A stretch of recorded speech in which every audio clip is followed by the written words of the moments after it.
7-fevral Humo Arena Azat Maqsum sapernigi aniq. Azat Maqsum to'g'risida fikrlaring qanaqa? Xo'p, Azat Maqsum yaxshi boyez, UFC'da ham yaxshi janglar ko'rsatgan, barbasi ham yaxshi. Xudo xolisa o'sha Tagir bilan kurashganini ko'rdik, boshqa saperniklar bilan kurashganini ko'rdik. Umumiy oladigan bo'lsa, kurashi juda yaxshi.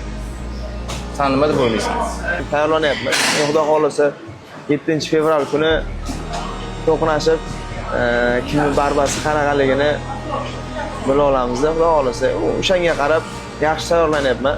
O'zbekiston MMA ishqibozlari orasida mana senga fanatlik qiladigan insonlar yoki вообще fanatlik qilmaydigan, umuman MMA ga fanat bo'lgan insonlar orasida fikr bor.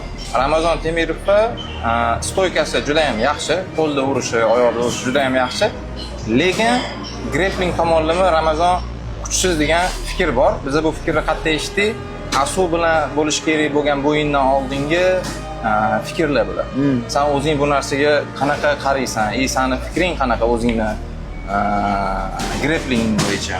Ramazon Temirovni barbasiga shubha bilan qarayotganlarga inshaalloh 7-fevral kuni chiroyli barba qilib, sxvatka qilib, hamma o'sha har xil so'zlarga inshaalloh nuqta qo'yamiz va qo'ldan kelgancha chiroyli barocha qilib ko'rsatamiz. Barbeng to'g'risida aytib o'tding. Endi bitta savol, bu qiziq savol, hammaga qiziq bo'lgan savol. Azat Maqsumni qaysi grappling usuli bilan yengishga harakat qilasan? Qaysi uslub senga yaqinroq, qaysi uslub bilan yengish imkoniyating ko'proq deb o'ylaysan?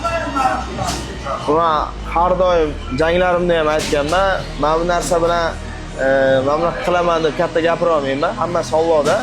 Lekin qo'limdan kelgancha o'sha chiroyli barba ko'rsatishga harakat qilaman. Lekin hech qachon hech qaysi bo'yimda nokaut qilaman yoki mana bunaqa bo'g'aman yoki bunaqa qilib dushash qilaman deb katta gapirmaganman. Inshaalloh qo'ldan kelgancha chiroyli bo'y ko'rsatishga harakat qilamiz.